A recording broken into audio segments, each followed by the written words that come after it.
よし、できました。これで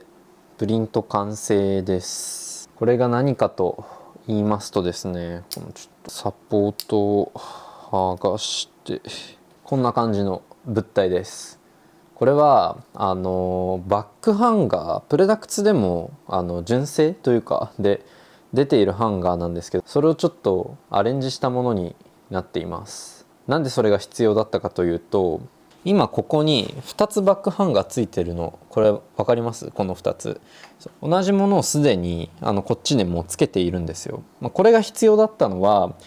こっちの既存のバックハンガーは普通にバッグかけられるんですけど、問題は、最近使うこのランニングバッグですね。これが入らないんですよ。ループが小さくてうまく、入らないこともないけどめっちゃめんどくさいので、先端だけ細くしたようなこのバックハンガーが結構便利なんですね。もうささっとかけられる。もちろんね、耐久性とかはこれ細くなった分しんどいだろうし、完全にプラスチック製なので折れるかもしれないんですけど、このバッグ自体はだいぶ軽いので許容範囲かなと。でこれをもう一つここにつけようということですね。ちなみにこの新規モジュール、ここに穴が開いているんですけど、これはですね、キーレンチをこうやって通してネジを回せるので、ちょっと便利になったって感じです。つけましょう。よいしょ。もうね、手が届かないんじゃ。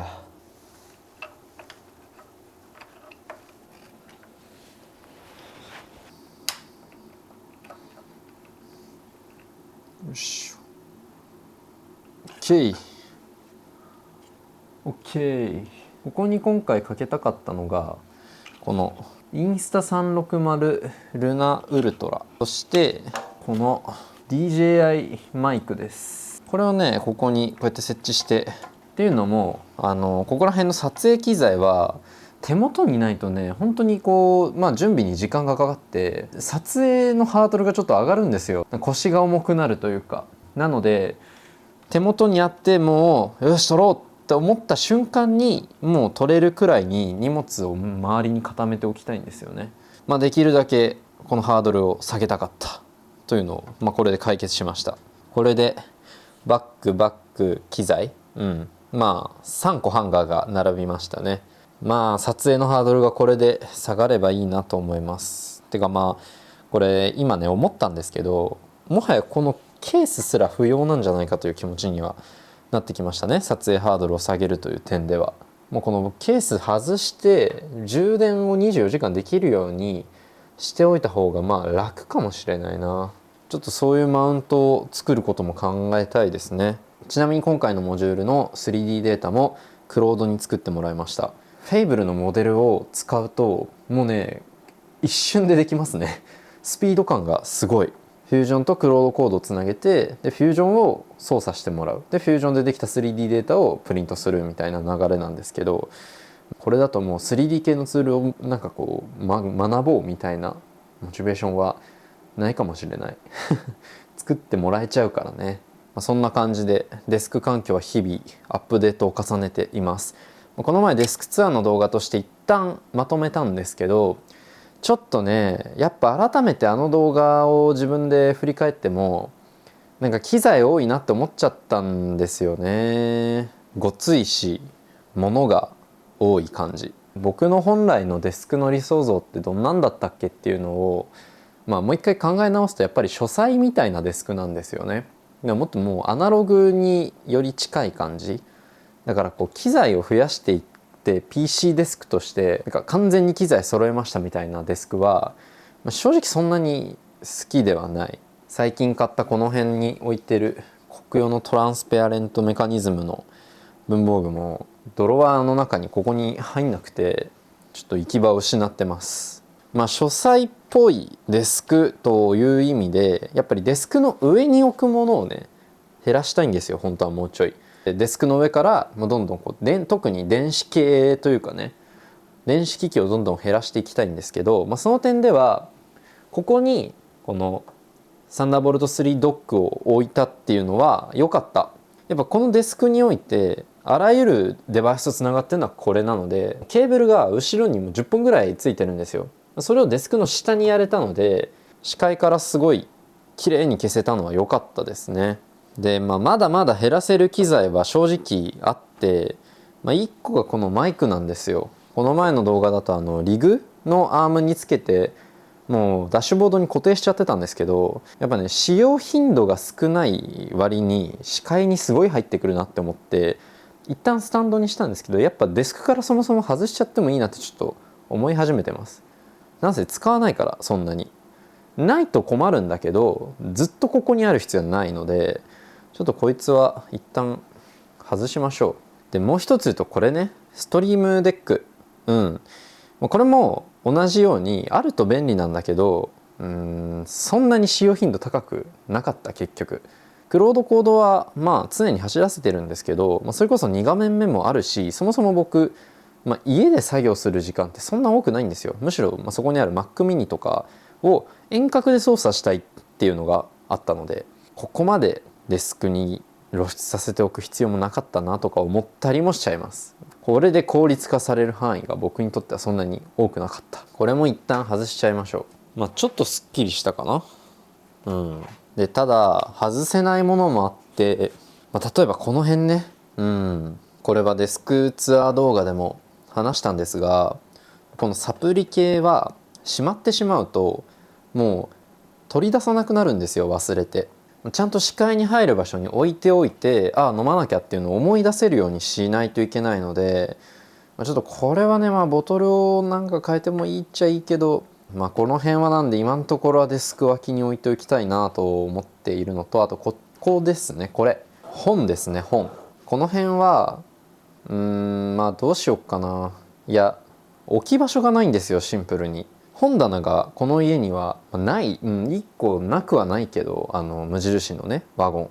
ただあれしかないので、もう入れられる数は限りがあって、でそうするともうね、ここに置くしかなくなっちゃったんですよね。ほとんど雑誌類が多いですね。でこの辺はたまに見るんで、しまってしまうともうちょっとそれはそれで不便ということで、ここかな、定位置は。デスクに本を飾るのは僕は好きではあるんですけど、ちょっと冊数多いなっていうのもいずれは解決したいけど、一旦はこうかな。これはだから手放せない感じですね。あとスピーカーね、これはちょっともう手放せないですね。スタジオディスプレイも結構音質いいんですよ。いいんですけど、もうね、このスピーカーでもっと言うとウーファー、サブウーファーを置いてからやっぱちょっと音の鳴りが違うなと思ってしまったんで、ウーファーとセットでこのスピーカーは手放すわけにはちょっといかないかな。これがあると全然音が変わってきます。結構なんかコスパよく環境を変えられるという点ではおすすめです。スピーカーだけにひたすら課金するよりも一旦1台ウーファー増やす方が効果抜群かもしれない。いろいろ話してたんですけど、結局多分ね、一番大事なのはこれなんですよ。サブディスプレイ。こいつを手放さない限りは多分ね、ごチャット感は出続けると思うんです。ただもうね、手放せなくなっちゃったんだよな。それこそ AI 周りをすごい使うようになって、もう常に自分が作業しつつクロードが何かやってるのを横でモニタリングしたいんですよね。もうそうせざるを得なくなってる。実際外出の時にも MacBook と iPad mini を別で持ち歩いたりもするくらいには、外出先ですらちょっと2画面ないとしんどいなというような状況なので、1画面でやればもちろん多分デスク全体の雰囲気だいぶすっきりするんですよ。アナログ感というか機材感が減るんですけど、でもね、2画面目をもう手放せないんですよね。この画面がでかいというのは多分あると思います。でなので1個案としては横長の細長いディスプレイに変えるっていうパターンですね。 PC のケースの中とか外につけて PC の今の性能状況をリアルタイムで監視するためのモニターとして使えるようなディスプレイ、細長いディスプレイがあるんですけど、それをここにつけるっていうのも一個手です。プロダクツのファクトリーでは実際にそういう風に展示をしているんですけれども、多分ね、なんか多少マシになるだけであんま変わんない気がするんだよな。結局このダッシュボードのこのシェルフのへり、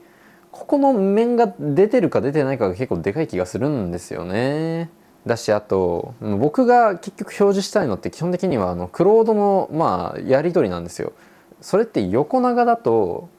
正直相性はそんなに良くないと思います、文章表示量とか。なんで縦にしてなんかどっか配置するとかもありなんだけど、ちょっとごつくなりそうだな。悩ましい。もう一つは今クラムシェルで置いているこの MacBook Air ですね。これをもうちゃんとディスプレイ開けて2画面目で使うっていう話。正直一番スムーズなのはこれです。追加出費もゼロですし、あとクラムシェルってね、なんだかんだ熱がこもりがちなんで、それをより避けられる、っていう点ではいいんですけど、これもちょっと微妙だなと思うのは、使ってない時がベストななんか見た目になるんですよね。デスク全体が1画面になって、使ってる時逆にやぼったいというか、例えばこれのキーボード邪魔じゃないですか、クラムシェルをしてる時に。なんかなーって思っちゃうし、そもそも、これじゃなくてさっきのねモバイルディスプレイを下に配置した理由も、2枚目を開いておきたくなかったっていうのがでかいんですよね。キーボードとか邪魔だし。だから本末転倒なんですよね、これを出しておいてしまうと。なんでも正解かと言われると多分違う。 MacBook がここら辺に来るってことですよね。でしかもここにキーボードがついてくるわけで、そんなわけでいろいろ悩みまして、一旦こうしようかっていうのは決まりました。やっぱりここのエッジがね、シェルフが見えてこないのが多分一番機材感を助長させるんですよ。なのでこいつを立てたいと思います。ここら辺に多少マシになるんじゃないか。それでどかしましょう、物を。これはエスプレッソディスプレイの純正のスタンドですね。